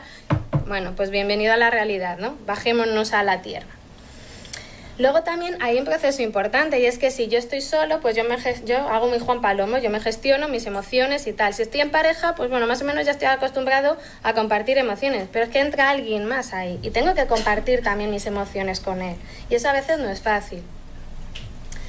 Y por supuesto que como padre yo tengo que normalizar toda la experiencia de la adopción, no generarla como un tabú, no hablo de ello, o anular las diferencias físicas más que evidentes, ¿no? Todo eso yo lo tengo que manejar porque está ahí, es la vida de mi hijo y por lo tanto también forma parte de la mía, no lo puedo ignorar. Y bueno, ya cuando venga el problema, pues ya si eso hacemos algo. No, es que está ahí. Entonces le tenemos que dar espacio a todo esto. Y otra cosa importantísima es adoptar a la familia biológica de ese ser, de ese hijo o hija, porque están ahí ancestralmente, ¿no? Pero si yo adopto a un niño rumano y me empiezo a blasfemar en arameo cada vez que veo un rumano, pues hombre, de alguna forma también le estoy despreciando a él. Entonces, bueno, son pequeños detalles que no nos damos cuenta, ¿no? Porque ya es mi hijo, es español y toda la pesca, pero él tiene sus orígenes y no los podemos olvidar. Es lo que os decía antes, tenemos que poner esa atención no en cuando yo he empezado a ser padre, sino en cuando ese hijo ha empezado a ser hijo, que es un poquito antes. Y bueno, aquí hay unas reflexiones que a mí sí que me parecen importantes, es de cómo nos enfrentamos a la maternidad-paternidad, pero no solo para un hijo, o sea, en adopción, sino en general, ¿no? ¿Por qué yo llego a decidir ser padre o madre? Pues me puedo hacer muchas preguntas. ¿Es porque quiero heredar, o sea, quiero tener un heredero? ¿Quiero cumplir unas expectativas de familia o culturales, ¿no? Es que tengo de X edad y hay que tener no sé cuántos. Pero realmente yo estoy dispuesto a dar un espacio de mi vida emocional, física, espacial y temporal a esa nueva persona que puede formar parte de mi vida. Es decir, estoy dispuesta a... Obviamente yo tengo que seguir haciendo mi vida, ¿no? Como decía Marjorie, pues tengo que salir de fiesta y no pasa nada, no me voy a crear una mala madre o padre, pero quiero seguir mi ritmo de vida normal, o tengo en cuenta que mi ritmo de vida va a cambiar porque yo también voy a cambiar al transformarme y convertirme en madre-padre. Bueno, todo eso hay que tenerlo ahí. Luego, por supuesto, una cosa muy importante que os comentaba antes, yo tomo la decisión o acompaño, porque no es lo mismo. Si mi pareja quiere ser padre o madre y yo voy de acompañante, pues por supuesto yo no voy a asumir los mismos costes, porque a mí realmente no me apetece. O sea, sí, te acompaño y tal, pero no es como algo muy mío. Y eso me da igual que sea en una adopción que vamos a ser padres. O sea, al final es lo mismo. O los dos tomamos esa decisión, o como yo te acompañe, malo, porque en cuanto pase algo, te lo voy a reprochar. ¿Ves? Ya te decía yo que no fuéramos padres, que no hiciéramos no sé qué, porque esto trae consecuencias. Y eso al final es un desgaste primero para la persona acompañante, porque claro, se ha metido en un embolado, con todo mi respeto a ese embolado, que no quería, pero desgasta, primero genera mucha desconfianza en la pareja y al final, bueno, pues es un temazo a tratar en pareja, claro. Y luego otra cosa que me parece muy importante, y yo por lo que veo en consulta, que es tenemos un serio problema los adultos con la diferenciación y se la estamos transmitiendo a todos los niños. Es decir, es muy importante que podamos empezar a diferenciar quién soy yo, cuáles son mis gustos, mis deseos, mis necesidades, de cuáles son las del otro. Y aceptar que el otro puede tener unas necesidades en el mismo momento que yo, pero diferentes a las mías. Y que son tan merecedoras de respeto como son las mías. Y entender que no todo va a ir acompasado, ¿no? Que muchas veces, bueno, pues yo puedo estar cansado y mi hijo puede tener muchas ganas de jugar y que mi hijo puede estar enfadado por algo que a mí me parezca una tontería y no puedo anular su enfado porque a mí me parezca una tontería. Entonces, dar espacio a todas las emociones, sensaciones, necesidades. Me he centrado ahora en niños, pero en las parejas igual, ¿no? Es importante que eso esté ahí. Y por supuesto que también asumamos como adultos dar cabida a todo lo que nos pasa, bueno y malo. Que tendemos mucho a quedarnos con lo bueno, ¿no? Y lo malo, bueno, pues ya lo vamos echando ahí al cajón de los desastres y ya si eso acaso algún día, pues lo miramos. Pero eso, como os decía con los niños, eso nos va formando. A mí me gusta mucho hablar del logo de la Comunidad de Madrid, eso de ¿cómo es? Madrid somos todos, el sumatorio de todos, eso, porque al final somos eso, somos un sumatorio de todas nuestras experiencias. Entonces, si las negativas las vamos guardando y no las miramos, pues nos estamos desmirando a nosotros, porque al final eso nos está afectando al día de hoy. Entonces, bueno, sí que me parece importante, sobre todo a la hora de traer, ¿no? De crear una nueva familia con un niño que ya ha pasado por una identidad de soy hijo de, una identidad de me han abandonado, ¿no? Eso ya forma parte de mí y ahora formo parte de una nueva familia. Bueno, pues que hay que tener en cuenta eso, que tiene que generar una nueva identidad asumiendo esas previas. Y que en todo eso, pues los padres o adultos tienen que estar ahí acompañándoles. Y bueno, a mí me gusta mucho Mafalda y siempre intento terminar con ella. Y me encanta esta frase, ¿no? Porque dice, lo malo de la gran familia humana es que todos quieren ser el padre. Pero muchas veces nos olvidamos de que todos somos hijos, ¿no? Queremos enseguida ser muy padres, pero no olvidemos que incluso siendo padres seguimos siendo hijos. Y muchas gracias por vuestra atención.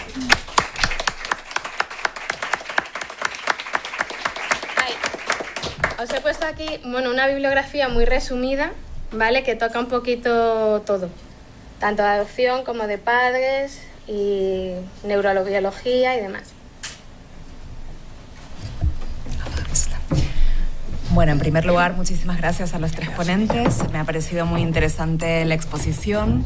A modo de resumen y antes de dar paso al turno de preguntas, tanto aquí en presencial como online, hacía la reflexión mientras les escuchaba que salió en las tres ocasiones la cuestión de los orígenes, y creo que eso es lo que nos convoca aquí en el ámbito de la psicología perinatal, ¿no? Que es la que va a hablar siempre de una vida que va a aflorar, ¿no? Que van a nacer de una manera u otra.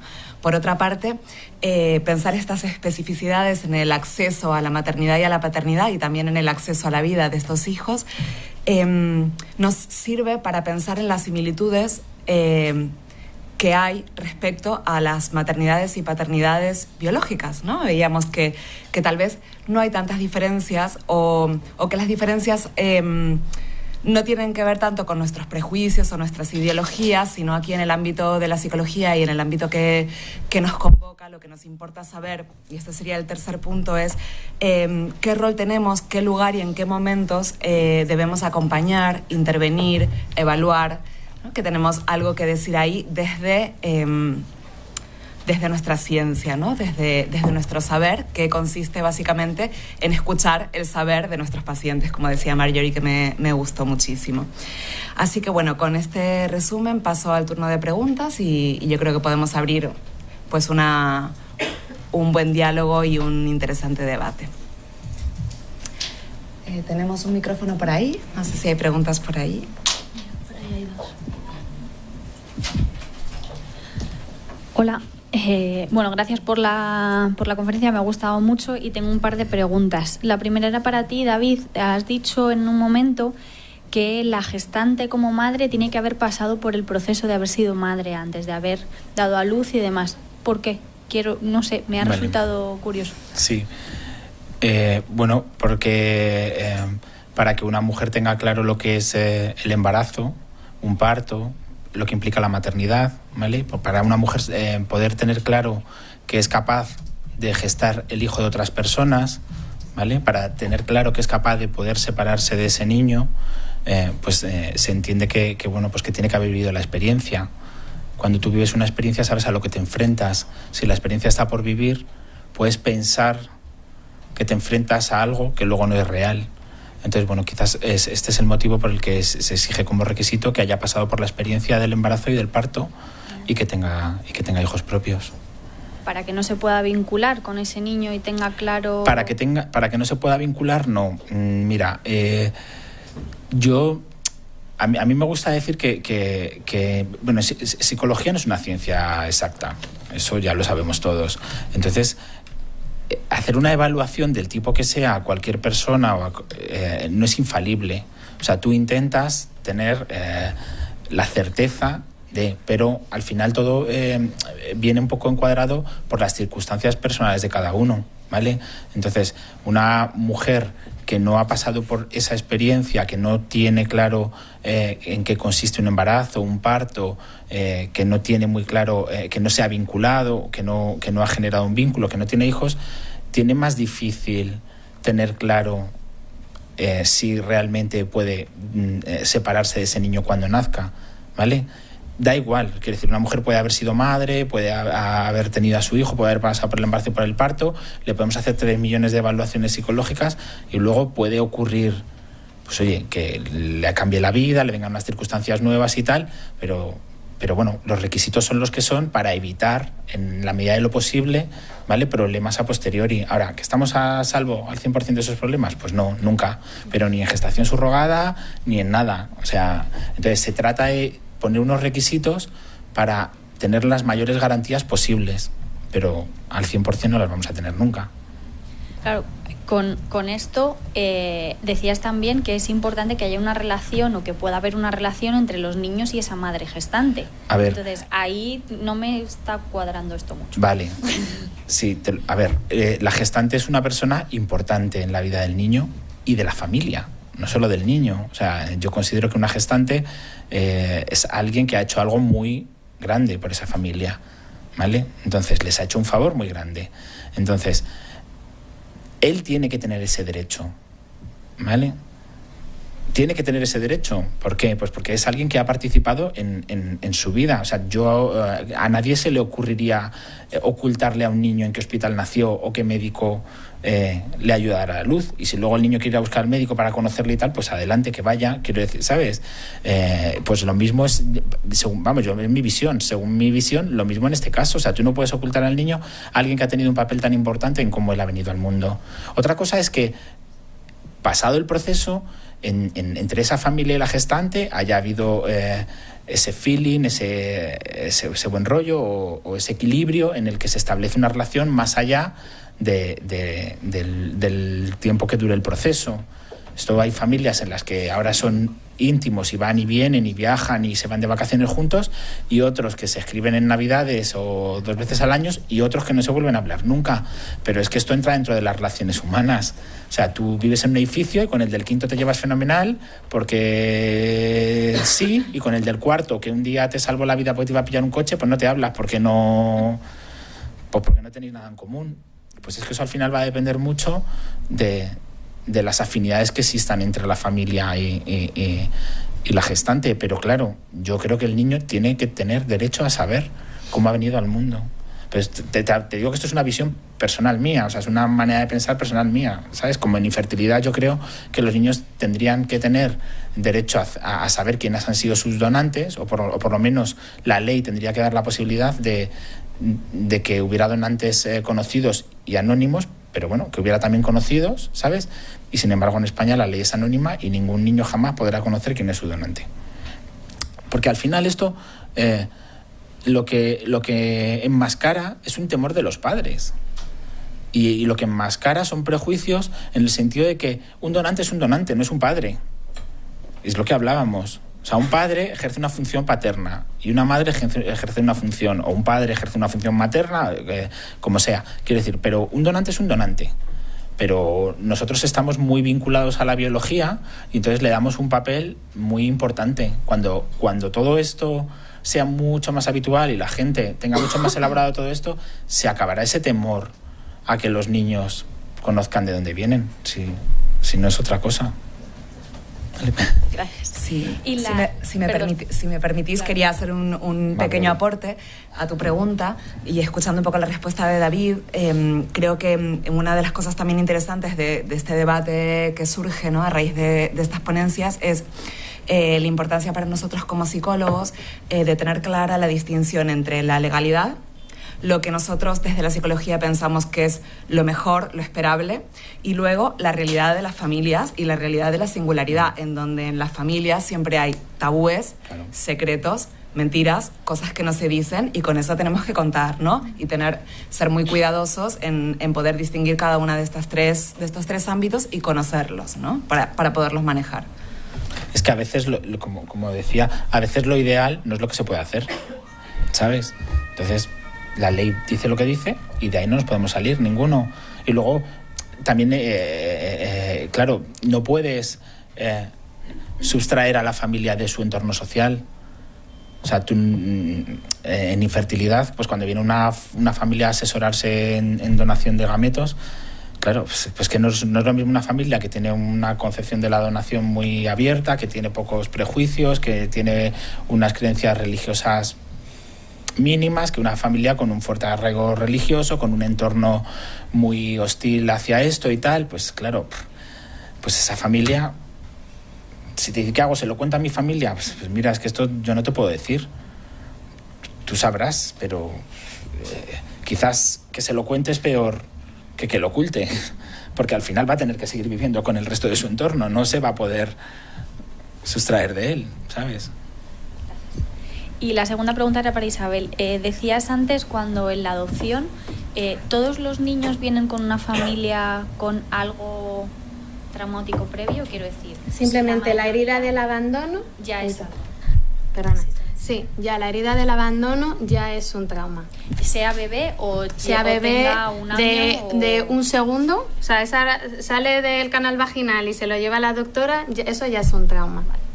Y a partir de ahí, a ver, depende luego, esto es como todo, viene la reparación. Es decir, en función de qué tenga después de, pues obviamente va a haber un tipo de consecuencias u otras. No es lo mismo ese bebé que luego, pues, por ejemplo, lo coge, yo qué sé, pues una familia, entiende todo eso, le hablan desde el primer momento y lo hacen todo ideal y es maravilloso y qué bien, que bueno, tendrá ahí algo, pero no es lo mismo a un niño que, bueno, pues va a un orfanato, vive en el terremoto de México, no se le ha caído el orfanato encima, tiene poquito para comer, no hay luz, tiene miedo y ya 5 años después pues llega la adopción. Pues claro, es diferente.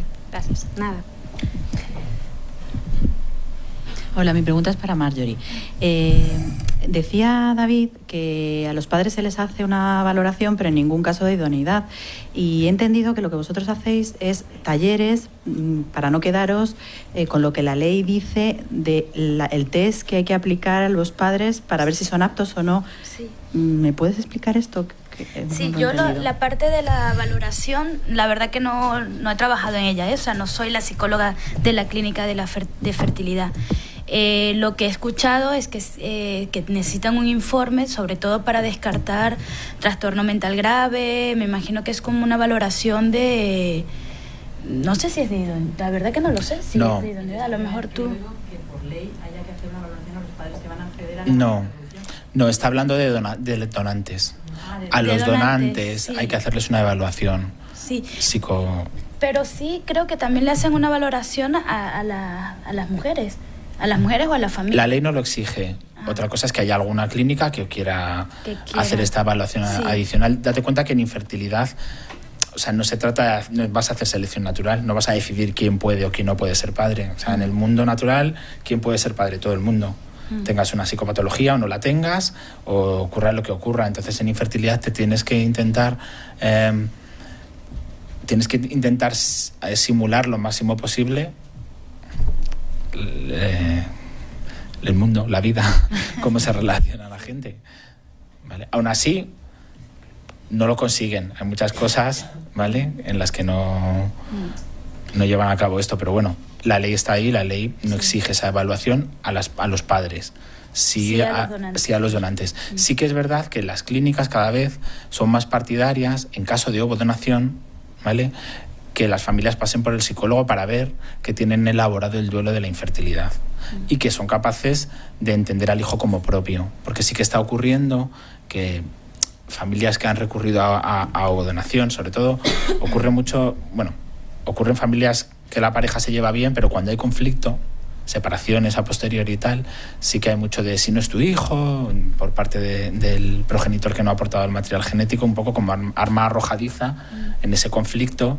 Y entonces, bueno, un poco se están empezando a dar cuenta que es importante que los padres elaboren esto bien para evitar luego problemas. Tengo aquí algunas preguntas online, voy a ir intercalando. Buenos días. Se ha estado hablando, en el caso de las madres solteras, de donantes desconocidos. En ocasiones, pocas, este donante es un amigo o conocido. ¿Cómo puede afectar a ese hijo saber que el amigo de su madre es su padre biológico, pero no actúa como tal? En estos casos, ¿sería mejor ocultarle la identidad del padre? Muchas gracias. No sé quién quiere contestar. Creo que va más hacia mí, ¿no?, la pregunta. Bueno, yo a esta persona le diría un poco con lo que hemos trabajado, que no hay una forma única de saber, ¿no? Yo creo que esto es valorar el caso a caso. Yo también ahí comparto la visión de David, de que a mí me parece que el poder decir la verdad ayuda, ¿no? Lo que pasa es que es verdad que hay verdades que hay que elaborar, que hay que trabajar y que sobre todo no sea porque me lo ha dicho el psicólogo, tengo que decir esto. Y porque yo muchas veces pienso, es mejor dar un tiempo y que esa verdad se transmita desde una tranquilidad, que si es una verdad que hay que decir porque me lo han dicho, pero yo tengo una angustia, me siento fatal y voy a transmitir un trauma, un miedo a mi hijo, pues a lo mejor hay que esperar, ¿no? Entonces creo que, respondiendo a esta persona, si la madre en cuestión lo puede transmitir desde una forma, bueno, como ha sido, ¿no?, que un amigo le ha ayudado, que le ha ayudado a poder traerlo al mundo por el deseo que ella tenía, y desde esta, no sé si llamarlo tranquilidad, ¿por qué no? ¿Por qué no se va a transmitir esa verdad? Por eso ahí soy cautelosa, porque creo que sí es importante valorar el caso a caso y el momento, sobre todo en este caso que preguntan de una madre soltera, ¿cómo puede ella transmitir esa verdad? Para mí esto es lo fundamental. Si es desde una tranquilidad, pues adelante. Si no, a lo mejor tiene que darse un espacio para elaborar eso, ¿no? Pero creo que muchas veces, y aquí creo que por lo menos cuando han hablado de la adopción, incluso en la subrogación, hablamos de poder transmitir ese origen, ¿no? ¿Por qué ocultarlo? ¿Por qué pensar que va a ser algo malo o dañino? Si a lo mejor, como muy bien decía David, el miedo es del adulto, ¿no?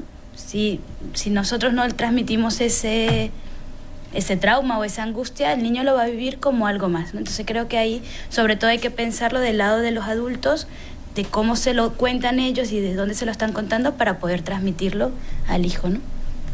Más o menos. Yo quería añadir una cosa a la compañera. Yo, bueno, no hablo ya de gestación subrogada, hablo de infertilidad en general, que bueno, al final es un poco lo que estamos tratando. Estoy muy de acuerdo con ella, pero es importante, si existe intención de revelar en un futuro y no se está preparado, es importante no engañar.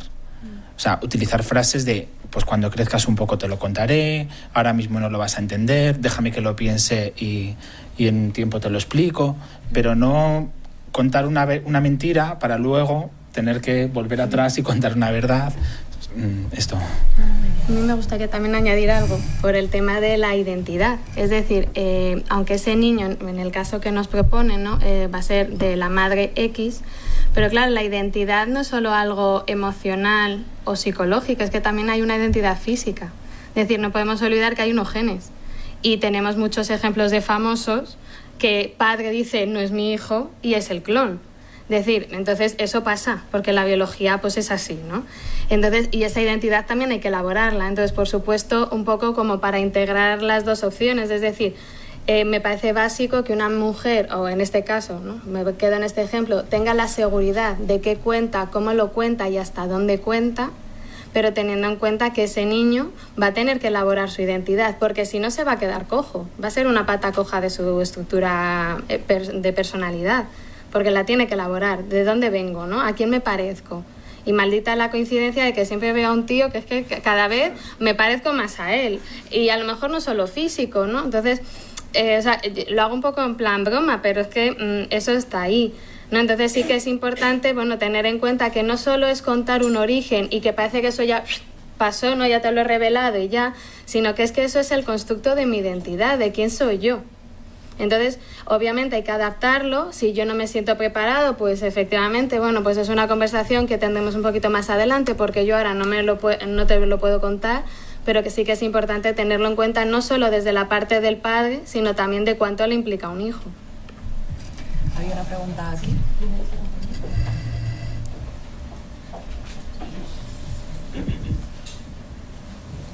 Sí, bueno, si nos podéis enviar información o documentación sobre las ponencias. Respecto a la segunda ponencia de David, si nos puedes enviar información sobre la legislación específica, sobre todo en España, si la hay, porque me parece un tema muy...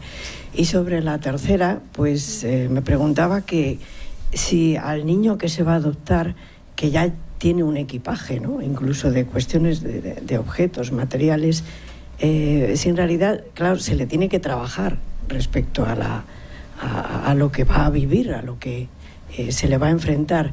Entonces, me preguntaba si él puede decidir también, es decir, si se dan rechazos, por ejemplo.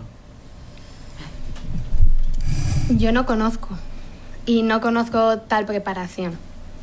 O sea, se supone, a mí lo máximo que me han llegado a contar padres y niños es, me dijeron que esos iban a ser mis nuevos papás, o que yo iba a conocer a mis nuevos papás, pero preparación de te vas a ir a no sé dónde, no conozco. O sea, no digo que no exista porque o sea, no lo conozco. Y sobre el equipaje, ahí me pillas.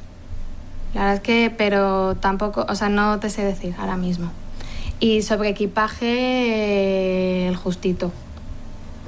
No hay una maleta grande. En relación a la información que estabas pidiendo, hago dos comentarios. Como dije al principio, esta misma ponencia va a estar en unos días online en la página del colegio, entonces podemos volver a verla y volver a tomar notas de las bibliografías que han compartido los compañeros, eso por un lado. Por otro lado, decir que el grupo de psicología perinatal del colegio tiene un email que está a disposición en la web del colegio y ahí podéis solicitar la información que podamos aportar.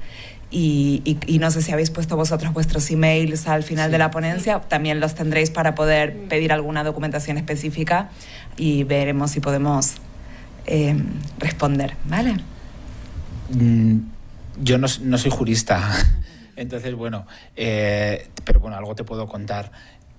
No sé si te refieres a legislación española, legislación extranjera, porque claro, gestación subrogada en España, la Ley de Técnicas de Reproducción Asistida del 2006 dice que será nulo de pleno derecho todo contrato que establezca la gestación por sustitución en nombre de terceros. Entonces, bueno, en España el proceso no se puede hacer. Lo que sí existe es una instrucción del 5 de octubre del 2010 de la Dirección General de Registros y Notariados, por medio de la cual los niños que nacen en el extranjero por gestación por sustitución, siempre y cuando exista sentencia judicial que establezca en el país de origen, que establezca filiación, ¿vale?, serán reconocidos como hijos de españoles y bueno, se hará una inscripción registral consular, ¿vale? Pero una legislación como tal que contemple el proceso, en España no hay. Existe una portuguesa reciente, en Estados Unidos va por estados, cada estado tiene su legislación, incluso algunos estados no tienen legislación, se rigen por jurisprudencia, en Canadá, que es altruista, en el Reino Unido también tienen una legislación que es altruista. Bueno, quizás estas que te he dicho son así las más seguras. Luego en Ucrania hay una legislación, pero en Ucrania no hay sentencia judicial, con lo cual no se puede hacer una inscripción directa, hay que hacer un proceso de adopción posterior. Es que es tan complejo el tema. Si te interesa, vamos, te puedo poner en contacto con gente que te puede pasar mucha documentación al respecto, ¿vale? Hola, bueno, mi primera pregunta era para Marjorie. Me ha hecho pensar que cuando comentabas lo de los talleres en grupo, que iba dirigido sobre todo a familias o personas que quisieran ser madres, por ejemplo, pero no, o me ha parecido que no he escuchado como para parejas de reproducción asistida, acompañadas en ese proceso. Sí.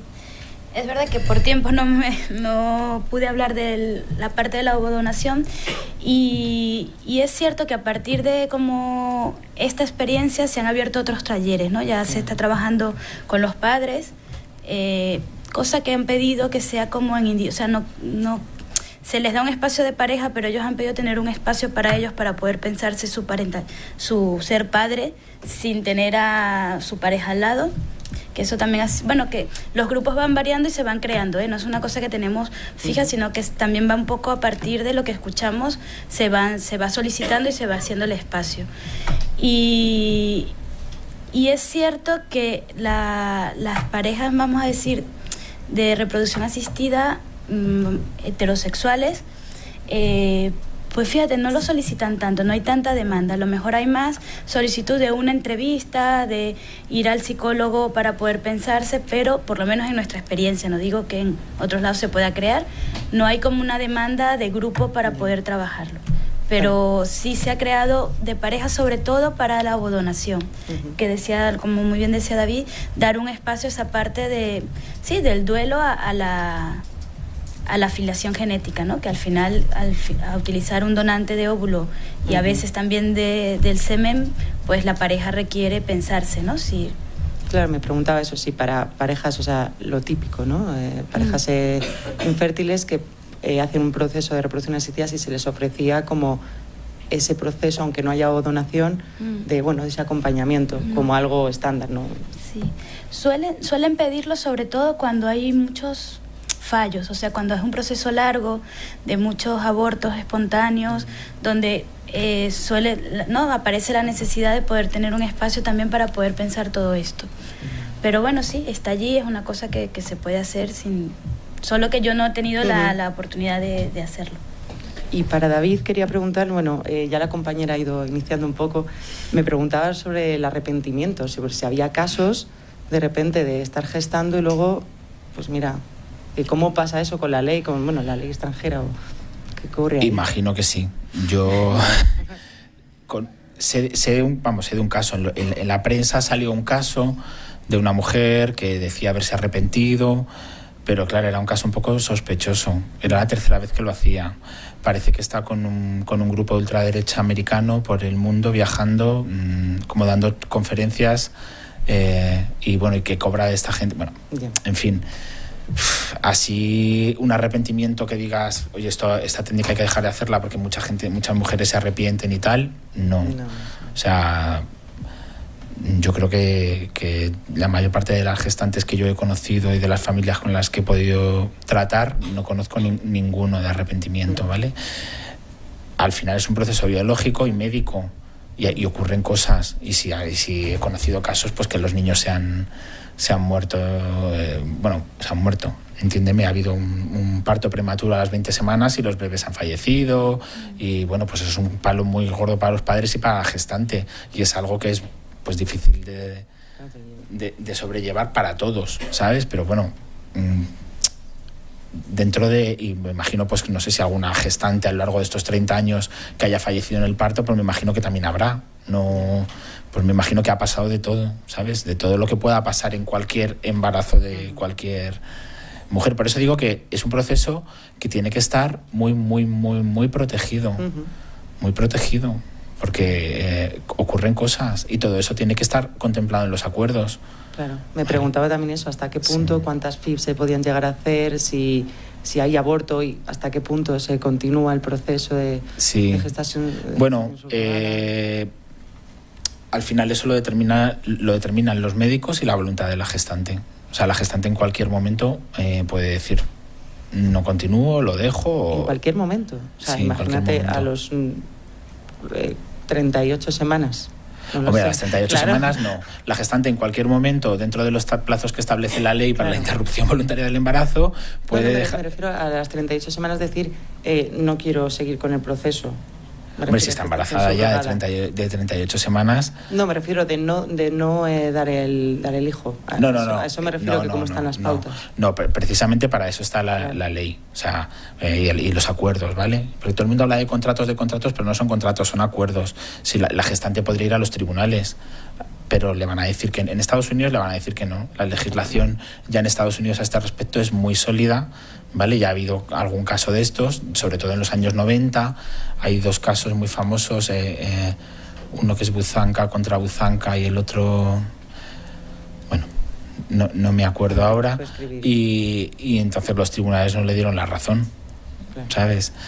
Y esto ocurría cuando la gestación subrogada era tradicional, porque antes de las técnicas de reproducción asistida ya se hacía gestación subrogada, o sea, antes de la FIP ya se hacía gestación subrogada por inseminación artificial, pero claro, la gestante ponía los óvulos, ¿vale? Ahora la subrogación es gestacional, que quiere decir que no hay implicación genética de la gestante con el embrión que va a gestar. O sea, tiene que haber, si la madre no tiene ovarios funcionales, tiene que haber una donante. Y otra cosa que me ha dado curiosidad es 21 o 45 años el perfil de la madre gestante. En Estados Unidos sí, entre 21 y 45. Es curioso, me ha dado curiosidad. Y también la última ya, de verdad. Nada, te pregunto. Que si había alguna repercusión psicológica o alguna, alguna repercusión emocional en la madre gestante, pues eso, a la hora de, aunque digamos que que no se vincula, hay alguna vinculación, debe haber. Pero tú tienes el feto y vas notando, va creciendo, o sea, de alguna manera. A ver, esto pues es que tendrá una variabilidad tan interindividual, pues que hay tantas mujeres, tantos tipos de mujeres, tantas maneras de ver el embarazo. Yo me remito a lo que contaba aquí una de ellas. Dice, quizás soy una cuidadora extrema o muy especial o muy... pues al final las gestantes no se sienten madres de esos niños, pero claro, los llevan dentro, el embarazo, las hormonas, todo esto, pues sí hay momentos emocionalmente muy intensos, ¿vale? Pero bueno, pero que al final cuando todo eso pasa, el parto y la revolución hormonal y tal, todo el mundo vuelve a su... Y me imagino que en las gestantes pues también habrá depresiones postparto y habrá todo lo que está vinculado a un parto y un embarazo. Pero bueno, que ellas siempre están informadas, la decisión siempre es suya y saben, ojo, hablo en Estados Unidos y en los países donde hay unas legislaciones garantistas y donde el proceso se hace con ética y con rigor. Que hay barbaridades que pasan por el mundo, sí, en gestación subrogada, en adopción, en acogimiento y en mil historias. Yo, o sea, de eso, del otro no hablo porque lo otro para mí es un delito, ¿vale? O sea, hablo de gestación subrogada. Quizá lo otro sí que serían vientres de alquiler y explotación de mujeres y estas cosas. Y nada, lo último, pues eso, agradeceros de verdad todas estas conferencias. Y una sugerencia, ¿no podría ser un fin de semana todas ahí juntas? Tomamos nota de la sugerencia. Tenemos aquí una pregunta online en la línea de tus preguntas, pero que creo que tal vez puede ser interesante. Buenos días. ¿Qué técnicas se utilizan para atender parejas en el proceso de fertilidad asistida cuando ha habido varios intentos previos sin éxito? ¿Qué técnicas? No sé a qué se refiere con qué técnicas. Yo creo que, no sé si es a nivel, o si lo está preguntando a nivel médico, no tengo ni idea. Si lo está preguntando a nivel psicológico, yo creo que esto también es un mundo abierto. Yo creo que cada clínica tiene sus formas de actuar. Creo que ahora casi todas, afortunadamente, tienen la función del psicólogo, con lo cual y por lo que yo me voy enterando, cada vez son más, se cuida más, ¿no? Estos momentos de pérdidas, de abortos. Digo, cuando se cuida más es como que ya el ginecólogo está como más advertido para facilitar estos espacios de poder pensar y elaborar estos procesos de duelo. Como técnica, yo no utilizo técnicas, ¿no? Uso una metodología de escucha para poder elaborar todo eso que en esa mujer en particular le está conmoviendo o le está haciendo sufrir. Pero es mi forma de trabajar. Me imagino que otros psicólogos usarán técnicas, ¿no? Más, no sé si existen o no, eso ahí ya desconozco. No sé si los compañeros... Te lo completo. Bueno... si se refiere a técnicas médicas, pues aparte de la fertilización in vitro, ahora mismo hay muchísimas pruebas genéticas, selección espermática. No soy médico, conozco un poquito por mi trabajo, pero en concreto se está estudiando. En infertilidad ahora mismo se tiene muy, muy, muy controlado todo el proceso hasta la implantación del embrión en el útero. Y lo que no se controla es esa comunicación que se produce entre el endometrio y el embrión para que el embrión implante. El resto pueden ver la calidad ovocitaria, la calidad espermática, si existen anomalías, aneuploidías, fragmentaciones, todo tipo de problemas, si existe alguna enfermedad autoinmune que pueda estar afectando, otro tipo de procesos bioquímicos que pueden estar afectando. Todo eso está muy controlado. Y luego, desde un punto de vista psicológico, claro, al final depende del problema con el que venga la paciente. Si tiene una depresión, si es un problema de ansiedad, si es un miedo a las técnicas invasivas por las que ha tenido que pasar, si lo que tiene es que hacer un proceso de duelo por los abortos repetidos, pues es que un poco depende. En principio, dependiendo lo que nos encontremos en consulta, pues tomaremos un camino u otro. Pero al final todos creo que coincidimos en lo mismo, en que es un proceso en el que hay que hacer mucho acompañamiento, ¿vale? Y ayudarles a elaborar pues el sufrimiento que llevan.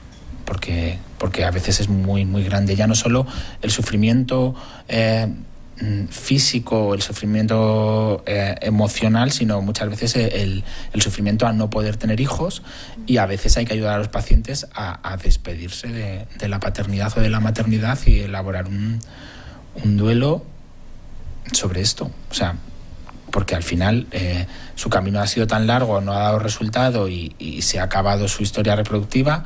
Y tienen que aceptar la vida sin hijos, y eso es otro trabajo. Quizás sería el caso más extremo, el final, pero pues también es algo que tienen que aceptar. ¿Quieres decir algo? Sí, bueno, era otro pequeño apunte que me parece que no solo es el acompañamiento, que es importantísimo, sino creo que validar lo que estén sintiendo. Es decir, la sociedad tiende a anular completamente, bueno, si total no se había ni engendrado, no estabas de 2 semanas, bueno, validar incluso para el hombre, ¿no? Que parece que es como el gran olvidado en los duelos, bueno, pero es que él también era padre. Entonces, bueno, pues todo eso, validarlo, ponerle palabras, ¿no? Porque muchas veces solo dicen, no, es que me encuentro mal, pero bueno, tampoco es para tanto, ¿no? Continuamos. Bueno, pues a veces hay como que echarles un poquito el freno y darles espacio y, bueno, quédate aquí y vamos a ver qué está pasando y cómo te estás sintiendo. Y, bueno, dar espacio a todo eso, que tendemos a correr mucho y a olvidarnos de todo rápido y a meterlo en el cajón desastre. Pero, bueno, que de cuando en cuando poner las cosas sobre la mesa, pues viene muy bien. Vale. Pues me parecía pertinente la pregunta para ahondar un poco sobre nuestro papel, ¿no? Y hacer una reivindicación, ¿no? De la importancia de nuestro acompañamiento, y que el acompañamiento va a depender siempre, por supuesto, de la orientación desde el prisma desde el que trabaje cada uno de los psicólogos y psicólogas que están acompañando a estas familias, a estos niños y a estos padres. Bueno, yo creo que vamos a dejarlo aquí. No sé si hay alguna pregunta más en la sala, pero es la hora, así que os agradezco muchísimo la presencia y nos vemos el año que viene en el próximo ciclo, que tomaremos nota de vuestras sugerencias para siempre intentar mejorarlas. Gracias.